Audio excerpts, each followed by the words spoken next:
que promueva un proyecto que todos entiendamos, que ese proyecto tenga en cuenta el vacío legal que existe y que vamos a tratar de resolver con este proyecto de ley, pero que insista, que estudie, que promueva los temas y que vea la realidad. Francamente, yo estoy seguro que está convencido el diputado Prepinante de lo que dice. Lo que pasa es que está convencido él, pero no me convence a mí, ni convence al resto de la fuerza política. Yo sé que él no espera convencernos, pero yo lo que espero es que el Partido Nacional acompañe este proyecto. Lo mismo que el Partido Colorado. Estamos construyendo un país diferente, un país con más derechos para los ciudadanos, y este tema es un tema de larga data. Yo entré en la industria metalúrgica cuando tenía 15 años, señor presidente, no hace mucho, pero bueno, cuando tenía 15 años, y este tema, en nuestra industria, ya estaba presente el tema de los accidentes laborales. Y yo sé que los partidos que gobernaron hasta el 2004 lo tenían presente, pero no encontraban la forma, el mecanismo, la pista de aterrizaje para promoverlo. Aquí se dijo, y hay buenas intenciones de los sectores políticos que estuvieron en el gobierno hasta el año 2004, principio de 2005, pero los invito, señor presidente, los invito a que acompañen este proyecto, porque en el fondo, si en el fondo está el análisis de la capacidad persuasiva que tiene este proyecto, y creo que eso es un dato de la realidad, entonces acompañen.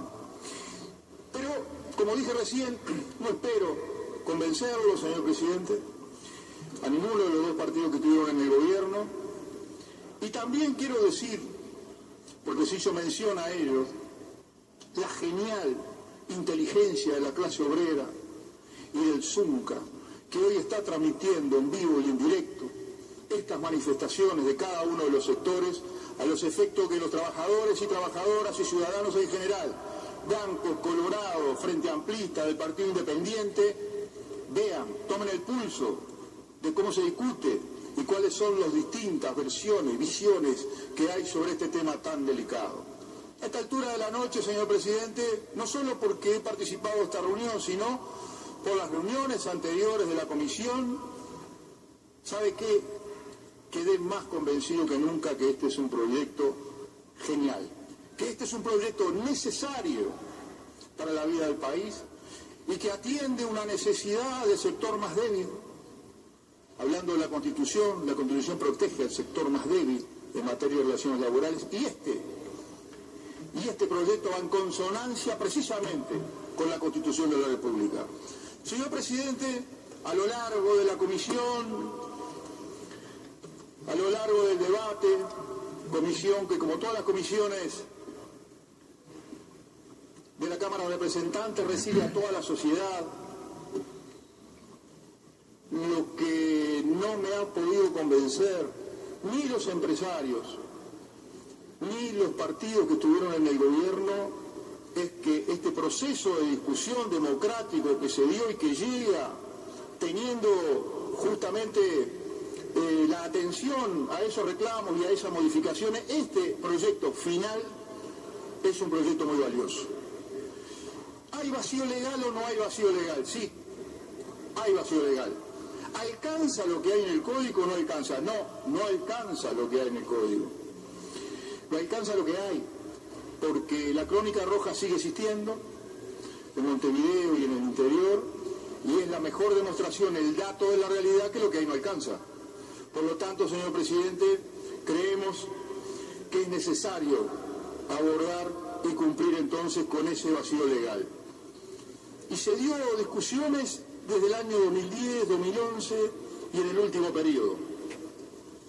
¿Cumple una función disuasiva este proyecto? Sí, cumple una función disuasiva. Mire, señor presidente, este proyecto todavía no se aprobó, pero cuando en el 2011 estuvo en el tapete en la Comisión de Legislación de Trabajo y estuvo públicamente en la prensa, comenzaron a florecer en todo el país las comisiones bipartitas de seguridad e higiene y salud en el área laboral. Cuando ese proyecto, por determinados motivos, por razones de estudio, fue quitado momentáneamente, porque nosotros ya habíamos anunciado que este proyecto no tenía marcha atrás, como no va a tener marcha atrás y como va a contar con los 50 votos de Frente Amplio hoy para ser aprobado, ojalá, y la invitación está hecha, que los partidos tradicionales preocupados por esta situación acompañen este proyecto. Pero si no lo acompañan, están los 50 votos del Frente Amplio para acompañarlo. Y en ese proceso de discusión, señor presidente, quedó claramente establecido: hay vacío legal, cumple una función disuasiva y además la tipificación de conducta productiva de peligro, si se está aplicando en otros países o no, o es, como decía el brillante informe del compañero Luis Puig, o es que un día amanecimos un grupo de legisladores y dijimos vamos a presentar tal cosa. No, se presenta porque fue tomada de la experiencia internacional y, como dije recién, señor presidente, cumple una función disuasiva en hechos concretos como el que recién relaté cuando esto se empezó a analizar.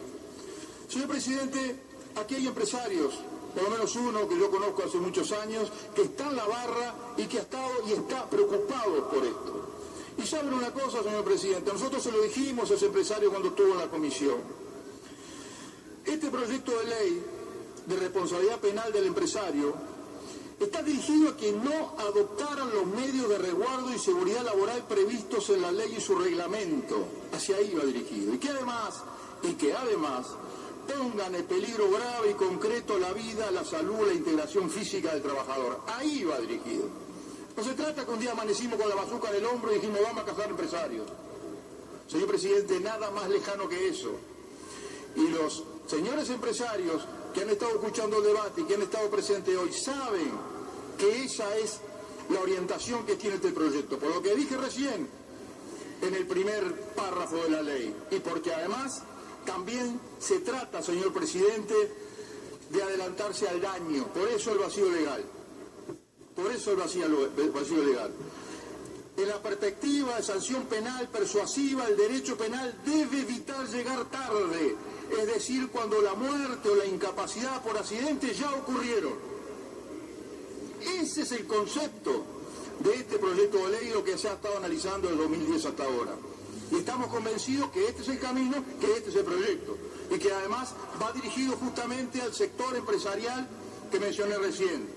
Pero fíjese, señor presidente, nosotros hemos hablado de los catedráticos que visitaron la comisión, muy importantes y que han dado sus aportes, y también de los empresarios que lo acabo de mencionar, porque muchos de ellos han venido con una intención constructiva y que justamente no son de repente a los que, como dije recién en el artículo 1, va dirigido este proyecto. Pero también estuvieron, señor presidente, estuvo la UNATRA, y en la voz de la dirigente María Flores, que ojalá, señor presidente, porque acá se mencionó, hay como una especie de urticaria, porque dirigentes sindicales estamos sentados en esta Cámara, ojalá, en especial otros, pero esta compañera María Flores pueda estar en esta Cámara y ella misma, con su propia voz elegida por el pueblo y la ciudadanía y los trabajadores rurales, pueda ella misma decir lo que dijo en la Cámara y en la Comisión de Legislación de Trabajo, y que yo voy a repetir. María Flores dijo: recibimos el proyecto, lo estudiamos, lo leímos en asamblea y nos pareció muy bien. Escuchamos a través de la radio, fíjese, señor presidente, escuchamos a través de la radio la opinión de la Asociación Rural, que ya estuvo en esta comisión, y nos enteramos de cómo interpretan un montón de aspectos. Los trabajadores tenemos una visión diferente, tenemos la visión de nuestro día a día en el campo. No se trata, fíjese, señor presidente, lo que dicen los trabajadores rurales. No se trata de que los patrones no sepan lo que tienen que hacer, sino que hay patrones que realmente no hacen lo que deben. Y por eso este proyecto del primer artículo justamente busca que esos empresarios, de una vez con esta acción persuasiva, puedan ofrecer entonces al trabajador y a la trabajadora las garantías para ir a trabajar. Esa angustia de ir a trabajar en algunos sectores de la actividad económica de nuestro país, de salir a las 6 de la mañana y no saber si regresan, de las características de su trabajo, es una angustia que debe comenzar a disuadirse. Y eso se hace preveniendo el daño y no después que el daño está hecho, como pasa actualmente. Entonces, Entonces, por ejemplo, no tienen, decía María Flores, no tienen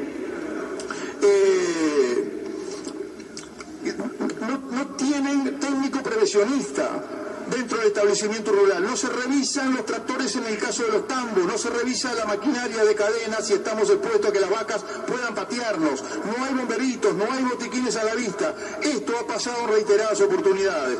Nosotros queremos dialogar, fíjense, se entera por la radio, ellos quieren dialogar, pero a veces ni siquiera se nos acepta este diálogo. Presidente, fue público y notorio lo que pasó en la asociación rural cuando no pudimos acceder, dice María Flores, al Prado. Íbamos con nuestros 2 hijos, el mayor tenía que preparar un informe precisamente sobre el Prado para el Liceo Rural de Goñi y no se nos permitió entrar. Entonces, señor presidente, cuando se habla de inculcar la formación y de promover las comisiones bipartitas de salud y seguridad en el trabajo, bueno, señor presidente, ojalá que se pueda hacer, pero con esta realidad y con el vacío legal que hay que legislar, y en eso estamos los diputados del Frente Amplio. Señor presidente, me pide una interrupción el diputado Javier Umpierre, que con mucho gusto se lo otorgo. ¿Puede interrumpir? Señor presidente, me permito ofrecerle la palabra para una interrupción, si usted está de acuerdo, señor presidente, al diputado Eder Bourse. Continúa el uso de la palabra, diputado Groba, le restan 12 minutos, señor diputado. Muy bien, señor presidente, no van a ser necesarios, pero voy a redondear, si usted me permite. Señor presidente, nosotros estamos frente a una iniciativa del PIT-CNT, de los trabajadores del ZUNCA, acompañada por el UNRWA, los trabajadores metalúrgicos, los trabajadores gastronómicos, los trabajadores rurales y el colectivo de trabajadores en general. Ellos lo presentaron y esta bancada del Frente Amplio está orgullosa de transformarlo y de promoverlo como ley porque es una necesidad por lo que dije recién. Y como han habido alusiones de que el Frente Amplio toma iniciativas del movimiento sindical y de los trabajadores, debemos decir, ya que esto se está transmitiendo, señor presidente, que durante años, 200 años de nación, los empresarios trajeron propuestas a este Parlamento que fueron votadas en forma mayoritaria durante muchísimos años. Hoy, el pueblo, mediante la democracia, resolvió parar y cambiar, y hacer un cambio y acompasar. Un país productivo, un país de trabajo, donde crezcan todos los empresarios privados, los empresarios del comercio, los empresarios del agro, pero también donde hayan relaciones laborales duraderas, permanentes, donde se respete al trabajador y se proteja la vida del trabajador. Por eso, señor presidente, queremos decir que hay vacío legal, sí quedó demostrado que hay un vacío legal, que cumple una función disuasiva este proyecto, lo acabo de decir, sí, cumple una función disuasiva este proyecto, que la tipificación de conducta productiva de peligro se está aplicando en otros países, sí, se está aplicando en otros países. Termino, señor presidente, diciendo, ¿es necesario legislar? Sí, es necesario legislar. Y hoy lo va a hacer el Frente Amplio, señor presidente, en una iniciativa que surge de la clase obrera organizada. Gracias, señor presidente.